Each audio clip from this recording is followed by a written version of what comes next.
All right, we got a really nice piece of tuna from Thomas Show Market. This is about 8 pounds. It's quite large, but this is sashimi grade.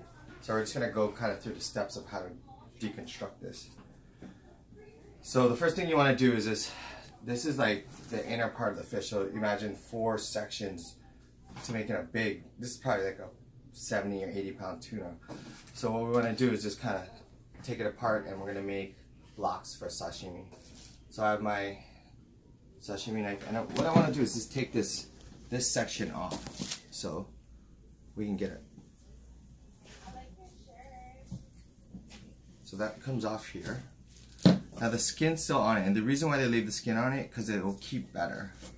So to take off the skin, you're gonna just start your knife down here and just kind of stay above it. Now, if there's some left on there, I'm gonna get a spoon, I'm gonna scrape it, and make spicy ahi.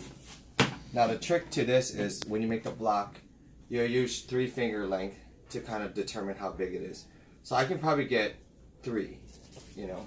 So this will be my first block here. So just pull, and there you have a nice block of sashimi. And I do another 3 fingers.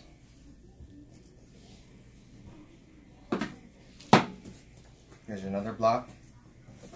And then this last block, I'll kind of leave it alone.